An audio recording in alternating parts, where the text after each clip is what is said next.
क्या आपको लगता है कि कलयुग सबसे बुरा युग है? क्या सच में सतयुग ही सबसे अच्छा था? या फिर कोई ऐसा रहस्य है जिसे हम अब तक नहीं जानते? आज हम एक ऐसी ही कथा सुनाने जा रहे हैं जो आपकी सोच को पूरी तरह बदल सकती है। एक ऐसी कहानी जिसे सुनकर आप समझेंगे कि कलयुग को श्राप नहीं बल्कि वरदान क्यों कहा जाता है। नमस्कार मित्रों, स्वागत है वेद के इस खास वीडियो में। आपने सुना होगा कि समय को 4 युगों में बांटा गया: सतयुग, त्रेता युग, द्वापर युग और कलयुग।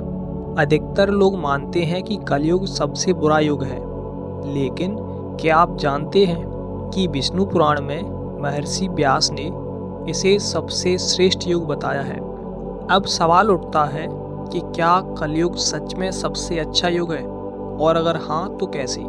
यही जानेंगे आज की इस खास कथा में। एक दिन महर्षि व्यास गंगा नदी में स्नान कर रहे थे।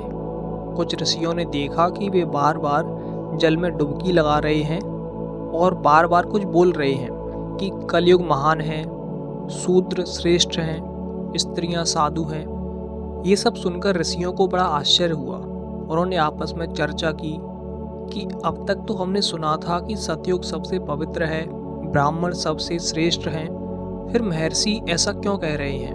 वे महर्षि व्यास के पास गए और विनम्रता से पूछा, हे महर्षि व्यास, आपने जो कहा उसका अर्थ समझाइए। हम जानना चाहते हैं कि आपने कलयुग को सबसे श्रेष्ठ क्यों कहा। महर्षि व्यास मुस्कुराए और बोले, इसका उत्तर मैं तुम्हें अवश्य दूंगा। इसे ध्यान से सुनो कि कलयुग क्यों श्रेष्ठ है। महर्षि व्यास ने समझाया, जो पुण्य सतयुग में 10 वर्षों की कठोर तपस्या से, त्रेता युग में 1 वर्ष में, द्वापर युग में 1 महीने मिलता है, वही पुण्य कलयुग में केवल 1 दिन की भक्ति से प्राप्त हो सकता है। कलयुग में ईश्वर को पाने के लिए बड़ी तपस्या करने की जरूरत नहीं है, सिर्फ प्रेम और श्रद्धा से भगवान का नाम लेना ही पर्याप्त है। इस युग में इंसान को मोक्ष पाने के लिए घने जंगलों में जाकर साधना करने की जरूरत नहीं है, ना ही कठिन यज्ञ व्रत करने पड़ते हैं। बस सच्चे दिल से भगवान श्री कृष्ण का नाम लो और तुम्हें वही फल मिलेगा जो अन्य युगों में वर्षों की कठिन तपस्या से मिलता था। ऋषियों ने फिर पूछा, महर्षि आपने शूद्रों और स्त्रियों को श्रेष्ठ क्यों कहा? महर्षि बोले, ब्राह्मणों को जीवन भर कठोर नियमों का पालन करना पड़ता है, तपस्या करनी पड़ती है, कठिन यज्ञ करने पड़ते हैं, किंतु शूद्रों को सिर्फ सेवा करने से ही मोक्ष प्राप्त हो सकता है।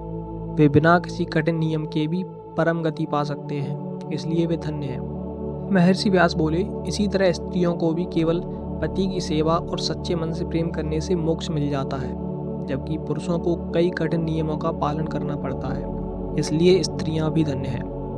महर्षि व्यास ने आगे कहा कि कलयुग में इंसान को ईश्वर पाने के लिए सिर्फ श्री कृष्ण का नाम लेना है, बाकी सब घटनाएं खत्म हो जाएंगी। न व्रत, न यज्ञ, न तपस्या, बस सच्चे हृदय से भगवान का स्मरण करो और भव सागर से पार हो जाओ। यही कारण है कि मैंने कहा कलयुग महान है।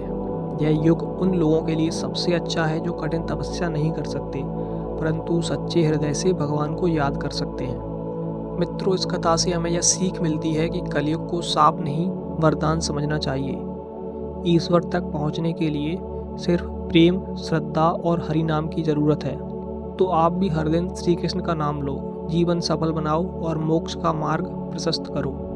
दोस्तों, अगर आपको कथा अच्छी लगी हो तो वीडियो को लाइक करके शेयर करें, और यदि आप हमारे चैनल पर नए हैं तो सब्सक्राइब जरूर करें, ताकि ऐसी ही रोचक कहानियाँ आपको मिलती रहें।